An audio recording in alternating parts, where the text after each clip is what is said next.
Assalamualaikum warahmatullahi wabarakatuh. Selamat siang yang terhormat Bapak Andri Indrawan SEMAK selaku dosen pengampu mata kuliah analisis laporan keuangan dan teman-teman sekalian yang saya banggakan. Sebelumnya izin memperkenalkan diri, saya Jessica Gusmarani dengan NIM 213061106 dari kelas akuntansi 3A. Di sini saya berkesempatan untuk menyampaikan presentasi mengenai materi rasio keuangan. Yang pertama yaitu mengenai pengertian rasio keuangan. Analisis rasio keuangan atau financial ratio analysis adalah alat untuk mengukur kinerja perusahaan berdasarkan data perbandingan yang ditulis dalam laporan keuangan seperti laporan neraca, laba rugi, arus kas dalam satu periode tertentu. Selanjutnya saya akan bahas mengenai fungsi rasio keuangan. Yang pertama, fungsi rasio keuangan adalah mengetahui optimalisasi finansial.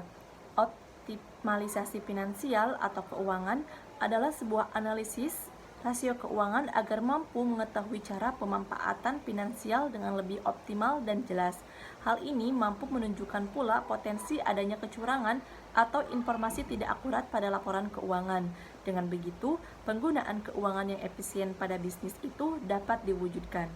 Fungsi yang kedua yaitu mengetahui efektivitas manajemen operasional.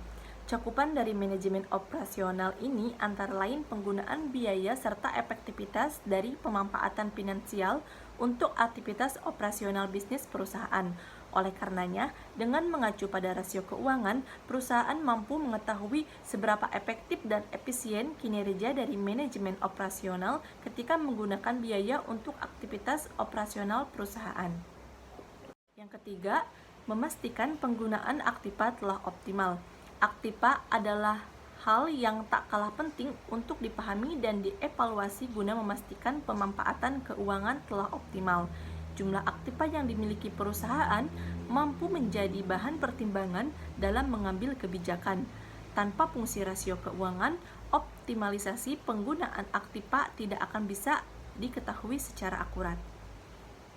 Adapun fungsi yang keempat ialah untuk menunjukkan kondisi keuangan suatu perusahaan. Kondisi keuangan perusahaan yang sehat bisa ditunjukkan melalui jumlah laba atau keuntungan yang berhasil didapatkan dari setiap kegiatan bisnisnya. Dengan kata lain, informasi dari rasio keuangan mampu menunjukkan kesehatan finansial perusahaan. Hal tersebut juga bisa menunjukkan berapa lama perusahaan bisa terus bertahan dan seberapa tinggi peluangnya untuk terus berkembang. Fungsi yang kelima dari rasio keuangan ini yaitu menjadi acuan analisis kemampuan perusahaan untuk berkembang. Agar bisa terus bertahan di tengah persaingan industri yang kian ketat, maka perusahaan harus bisa memastikan bisnisnya mampu berkembang dengan konsisten dan menjanjikan. Pengembangan bisnis ini berupa pendirian cabang, memperluas cakupan wilayah pemasaran, menginovasikan produk, dan lain sebagainya. Semua langkah tersebut memerlukan informasi analisis dari rasio keuangan secara akurat guna meminimalkan resiko kesalahan dalam pengambilan keputusan yang akan dilakukan oleh perusahaan. Materi selanjutnya yaitu manfaat dari rasio keuangan. Banyak sekali manfaat dari rasio keuangan ini, diantaranya yaitu rasio keuangan merupakan angka-angka dan ikhtisar statistik yang lebih mudah dibaca dan ditafsirkan, dan merupakan pengganti yang lebih sederhana dari informasi yang disajikan laporan keuangan yang sangat rinci dan rumit. Selanjutnya, memberikan gambaran tentang sejarah perusahaan serta penilaian terhadap keadaan suatu perusahaan tertentu. Manfaat selanjutnya, memberikan gambaran kepada investor dan kreditor tentang baik atau buruknya keadaan suatu posisi keuangan perusahaan dari suatu periode ke periode berikutnya. Selanjutnya, dapat menentukan efisiensi kinerja dan manajer perusahaan yang diwujudkan dalam catatan keuangan dan laporan keuangan. Lalu, dapat digunakan untuk membuat keputusan, pertimbangan, dan prediksi berdasarkan tren tentang pencapaian perusahaan dan prospek pada masa yang akan datang. Manfaat selanjutnya yaitu menstandarkan ukuran penilaian perusahaan sehingga memudahkan dalam mengetahui posisi perusahaan di tengah industri lain. Selanjutnya yaitu jenis-jenis rasio keuangan. perlu kita ketahui ada 5 jenis rasio keuangan. Di antaranya yang pertama ada rasio likuiditas, yang kedua rasio aktivitas, yang ketiga rasio pengelolaan uang, yang keempat rasio profitabilitas, dan yang kelima ialah rasio nilai pasar. Untuk itu, saya akan bahas satu persatu dimulai dari rasio likuiditas terlebih dahulu. Rasio likuiditas. Rasio likuiditas ini merupakan jenis rasio keuangan yang mengukur kemampuan perusahaan memenuhi kewajiban finansial atau likuiditas perusahaannya dalam jangka pendek. Ada beberapa perhitungan rasio likuiditas. Yang pertama ada current ratio atau CR. Current ratio ini adalah rasio yang bisa digunakan untuk mengukur kemampuan perusahaan memenuhi liabilitas jangka pendek yang akan jatuh tempo dalam 1 tahun. Yang kedua ada quick ratio. Quick ratio mencerminkan kemampuan perusahaan memenuhi liabilitas lancar. Yang ketiga ada cash ratio. Cash ratio merupakan pendekatan lain untuk mengukur kemampuan perusahaan memenuhi liabilitas jangka pendek dengan melihat pada rasio kas dan setara kas dalam hal marketable securities yang dimiliki perusahaan. Dan yang keempat itu ada working capital to total asset atau sering disingkat dengan TATO. Rasio ini merupakan rasio yang dipengaruhi untuk mengukur likuiditas dari total aset dan posisi modal kerja. Berikut adalah rumus dari keempat jenis rasio pada rasio likuiditas. Yang pertama tadi saya jelaskan current ratio atau sering disingkat dengan CR, rumusnya itu yaitu current asset dibagi dengan current liability. Yang kedua ada quick ratio atau sering disingkat dengan QR. Rumusnya yaitu current asset dikurangi inventories dibagi dengan current liability. Yang ketiga ada cash ratio. Cash ratio rumusnya yaitu cash ditambah marketable securities dan juga dibagi dengan current liabilities. Yang ketiga ada working capital to total asset ratio. Rumusnya ialah current asset dikurangi current liability dibagi total asset. Yang kita akan bahas yaitu mengenai rasio aktivitas. Apa sih rasio aktivitas itu? Rasio aktivitas merupakan rasio yang digunakan untuk mengukur efektivitas perusahaan dalam menggunakan aktiva yang dimilikinya. Ada beberapa perhitungan mengenai rasio aktivitas ini. Yang pertama yaitu ada receivable turnover ratio. RTR ini merupakan rasio perputaran piutang dalam satu periode. Rata-rata piutang dihitung dengan cara menjumlahkan data piutang akhir tahun dengan piutang awal tahun kemudian dibagi 2. Yang kedua ada days of sale outstanding. Adalah periode pengumpulan piutang mengindikasikan rata-rata lamanya piutang perusahaan yang diberikan kepada konsumennya. Makin panjang DSD mengindikasikan rendahnya kemampuan perusahaan dalam mengumpulkan piutang, maka besarnya DSD makin besar resiko kemungkinan tidak tertagihnya piutang. Selanjutnya, inventory turnover ratio. Inventory turnover ratio ini merupakan sebuah rumus rasio efisiensi yang menunjukkan seberapa efektif dari persediaan yang dapat dikelola dengan membandingkan harga pokok penjualan atau HPP dalam persediaan rata-rata untuk satu periode. Lalu ada juga yang disebut dengan days of inventory, yang merupakan rasio keuangan di mana umumnya menunjukkan adanya rata-rata waktu yang diperlukan oleh perusahaan dengan tujuan untuk mengubah persediaan. Lalu ada yang disebut dengan payable turnover, merupakan utang jangka pendek sebuah perusahaan kepada pemasok atau kreditor.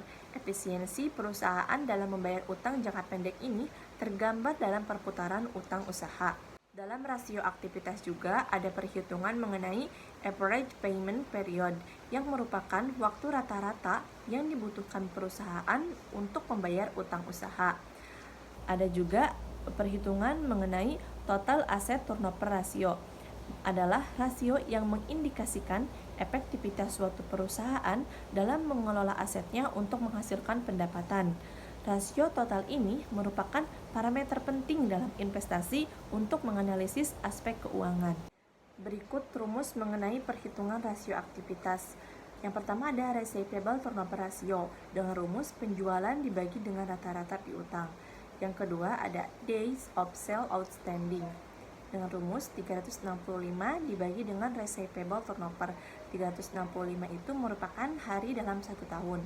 Selanjutnya ada inventory turnover ratio dengan rumus harga pokok penjualan atau HPP dibagi dengan rata-rata persediaan. Ada juga days of inventory. dengan rumus 365 dibagi dengan inventory turnover. Ada juga payable turnover dengan rumus COGS dibagi dengan total account payable. COGS ini sama halnya dengan harga pokok penjualan atau HPP. Jenis rasio yang ketiga yaitu rasio pengelolaan uang. Rasio ini bertujuan untuk mengukur tingkat pengelolaan sumber dana dan kemampuan perusahaan dalam memenuhi kewajiban jangka panjangnya. Ada beberapa perhitungan mengenai rasio pengelolaan uang ini. Yang pertama ada debt ratio. Debt ratio merupakan perbandingan total utang atau liabilitas dan total aset yang dimiliki perusahaan. Rasio utang menilai kemampuan perusahaan untuk membayar utang menggunakan aset yang dimiliki. Semakin rendah rasio utang, artinya semakin baik. Yang kedua ada debt to equity ratio. Merupakan sebuah rasio keuangan yang membandingkan jumlah hutang dengan ekuitas.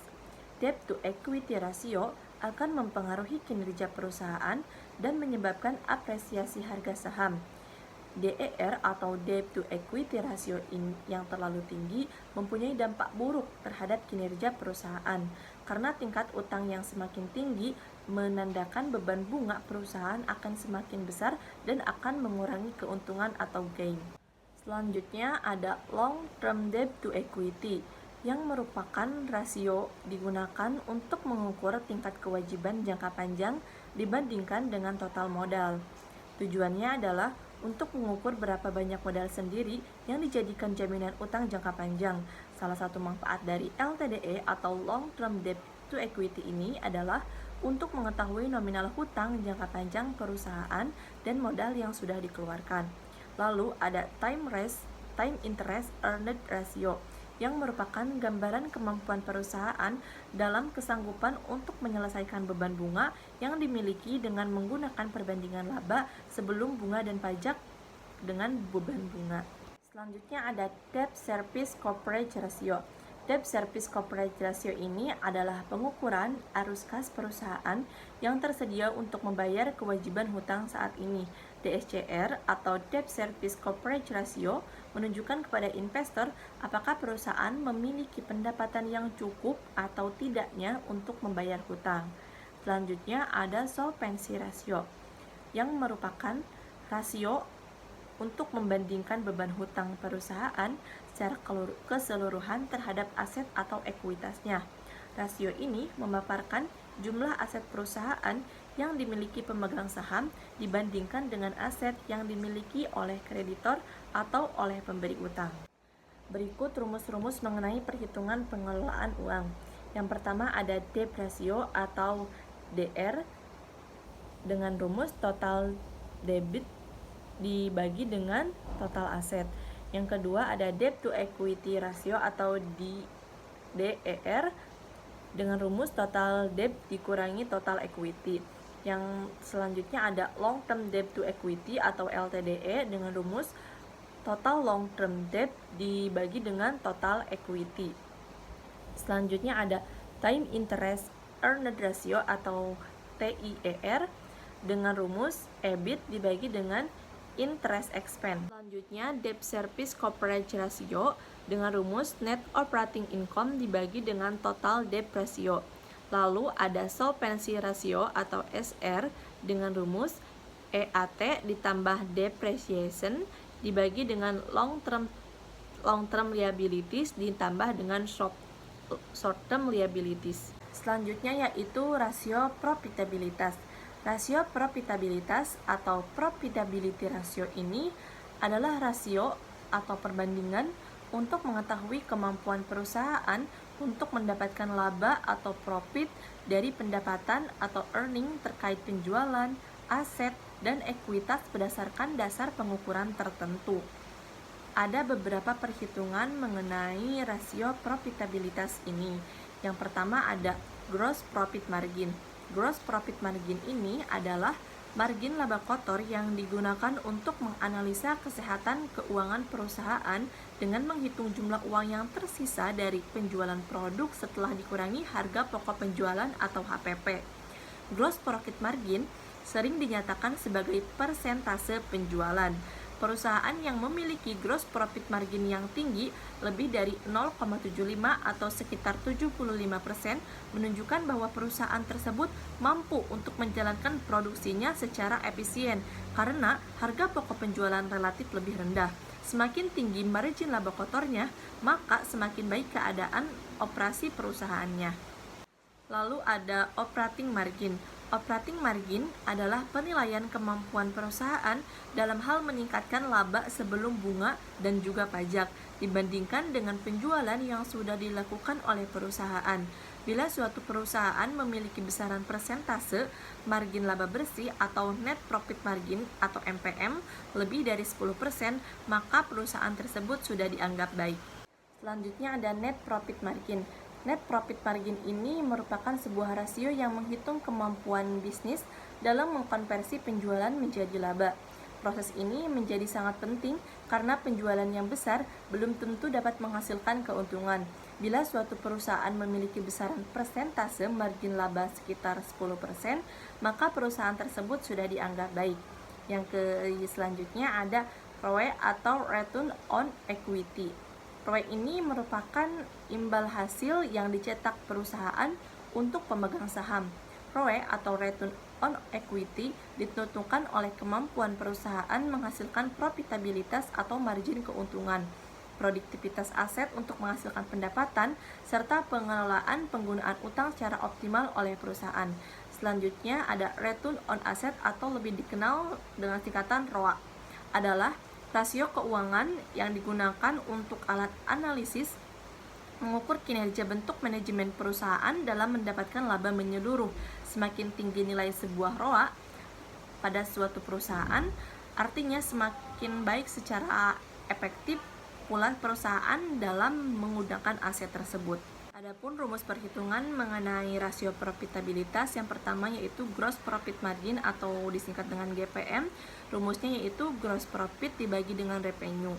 Yang kedua ada operating margin atau OM dengan rumus EBIT dibagi dengan revenue. Yang ketiga ada net profit margin atau MPM dengan rumus net profit margin dibagi dengan revenue.